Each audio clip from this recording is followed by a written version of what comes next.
There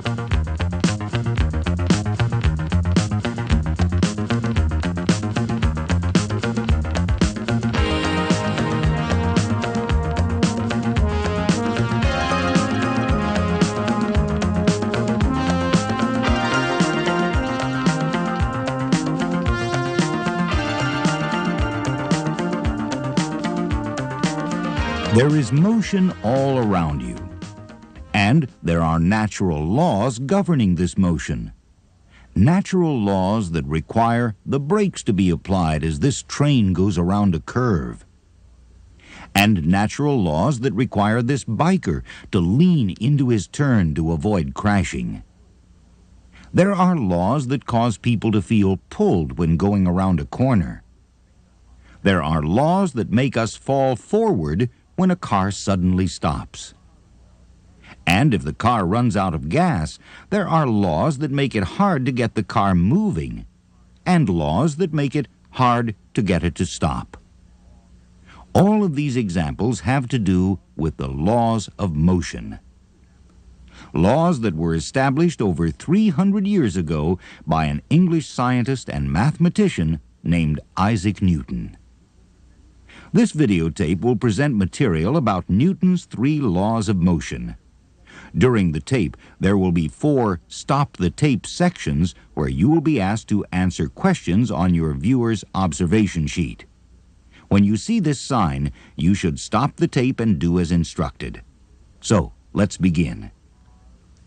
Newton lived at a time long before cars, planes, and speedy forms of transportation and motion. And yet, he was able to observe the motion of objects of his day and develop from those observations the 3 basic laws of motion. His laws describe how all objects move. Newton's first law has to do with objects at rest and objects that are moving.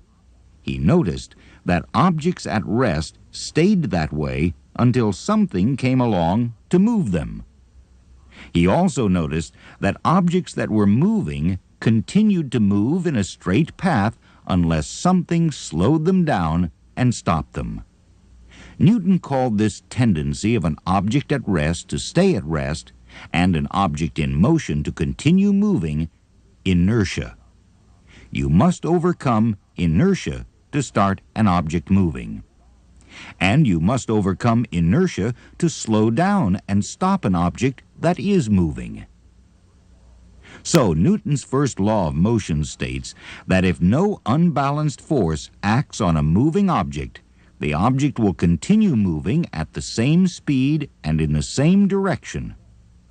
And if the object is not moving and at rest, it will remain at rest until an outside force acts on it.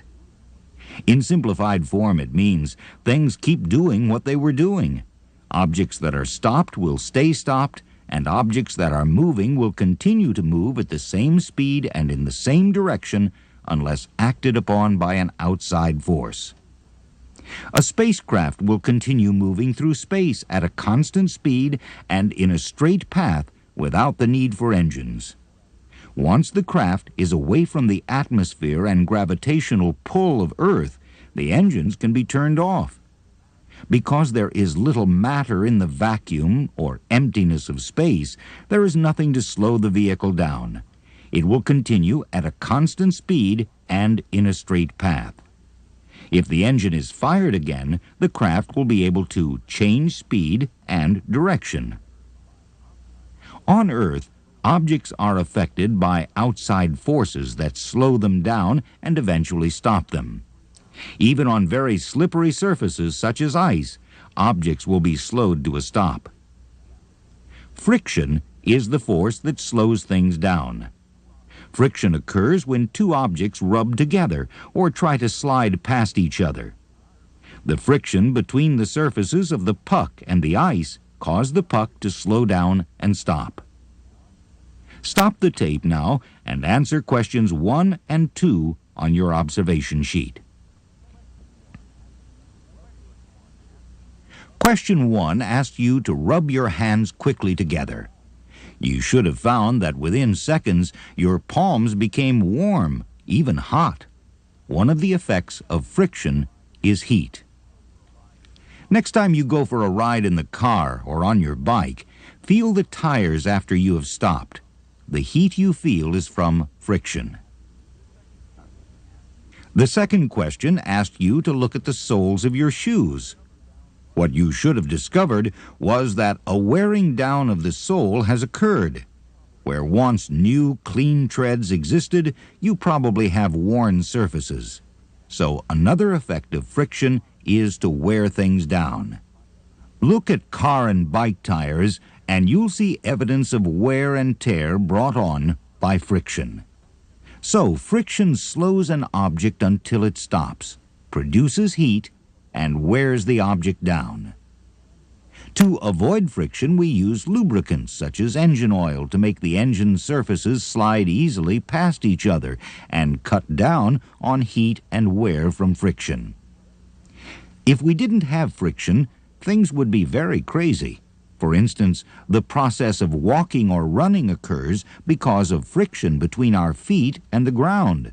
Without friction, a person at rest or at a standstill could not get moving. And objects that were moving would not be able to stop because they require friction between their surface and the ground to slow down. Here is a computer game for playing billiards.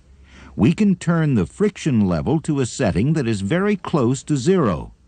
Watch what happens when the cue ball is hit into the other balls. All this motion and uncontrolled activity is a result of very little friction. The inertia of the balls keeps them moving in straight paths until they strike other balls or the sides of the pool table. We can't expect the same thing to happen in real life.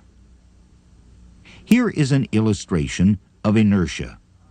This tablecloth is loaded with inexpensive china and glasses of water. Now watch as we quickly pull on the tablecloth. Inertia is responsible for holding the china and glassware in place. Now, you may not want to try this at home, so here is a version of that same experiment, but only a coin, a piece of cardboard, and a glass are required. Your mother's good china is saved. Here is another demonstration of inertia. A large rock is supported on this person's head. A piece of wood is placed on top, and a friend proceeds to drive a nail into the wood. Why no headache? Inertia. The rock doesn't want to budge. It absorbs the force of the hammer blows, and the person underneath survives. Now, let's consider the inertia of an object that is moving. When you're riding in a car and the vehicle goes around a corner, you feel like you're sliding off to one side. But actually, your body wants to continue going straight as the vehicle turns. We can demonstrate this with this ball and handcart. When the cart turns, the ball rolls off. Now let's step back and see what is really happening. When the cart turns, the ball continues to travel in a straight line. So when you're in a car and it suddenly turns, your body really wants to continue in a straight line. A spinning gyroscope will resist changing its starting position. It can be balanced on a string or small stand. In the weightless environment of space, the gyroscope works even better. So, inertia explains many common everyday situations. Now, let's look at Newton's second law of motion. This tells what happens to a moving object when a force is applied to it. This batter will strike the pitched ball and change the ball's direction. Oops! I mean, he will try to strike the ball and change its direction. Well, if he does make contact with the ball, the force of his swing and the bat that he is holding will accelerate the ball in a different direction. There, the ball is hit. It travels in the direction that the force is applied. If the batter hits it straight on, the ball will change direction and travel in the direction of the swing. How much it accelerates depends on the strength of the force and the mass of the ball. Mass is not the same as an object's weight. Weight is a measure of gravitational pull, and it changes as an object gets farther from the earth. Mass doesn't change. It is a measure of an object's inertia. The greater the mass, the harder it is to get the object moving, or to stop the object from moving.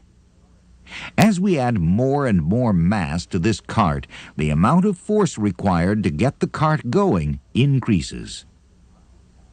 Newton found that the more mass an object has, the greater the force must be to change the object's motion. That's why we don't play softball with a shot put. There would never be a home run, and beanballs would be lethal. So, the second law of motion says that the change of motion of an object depends on the size of the force and the mass of the object. The greater the force, the greater the acceleration. The greater the mass, the smaller the acceleration. It is harder to stop a train than it is a car, even when the car is moving faster. That's because the train has a greater mass than the car, and it will require a greater force to slow it down. We say the train has greater momentum. Momentum is the strength of an object's motion. The more mass an object has, the greater its momentum. Momentum is determined by multiplying the mass of a moving object by its speed. The faster an object goes, the greater its momentum. Now we come to Newton's third law of motion. For every action, there is an equal and opposite reaction. A rocket uses that principle to blast off of the ground. As the fuel is burned and gases shoot out the nozzle of the rocket engine, an opposite and equal force moves the rocket upward. Here is a cart with a heavy metal weight and a strong rubber band pulled tight and ready for release. What do you think will happen when the string that holds the rubber band is burned through? Stop the tape and answer question 3 on your observation sheet. As you may have guessed, when the string broke, the rubber band caused the weight to fly off in one direction, and the cart went zooming in the opposite direction. When someone shoots a rifle, they feel the kick of Newton's third law. The bullet goes out the muzzle, and the rifle is kicked into the person's shoulder. These rocket cars are powered by CO2 cartridges, that is, carbon dioxide gas. When the nail punctures the end of the CO2 capsule, carbon dioxide gas escapes out the back. The car goes zooming forward. It moves in an opposite direction to the escaping gas.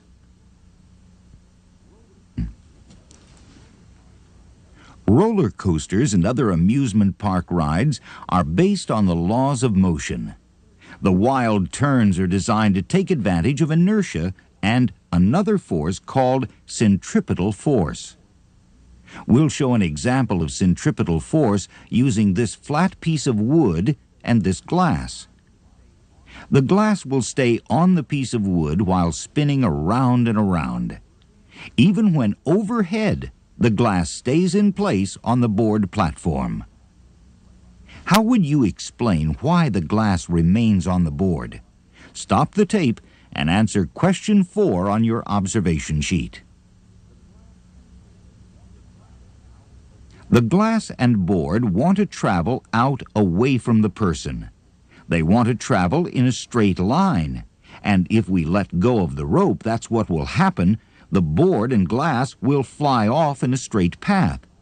So, the rope is holding the board and glass inward and in a circle. The glass, because of inertia, wants to fly away, but the bottom of the board is sturdy and holds the glass in place.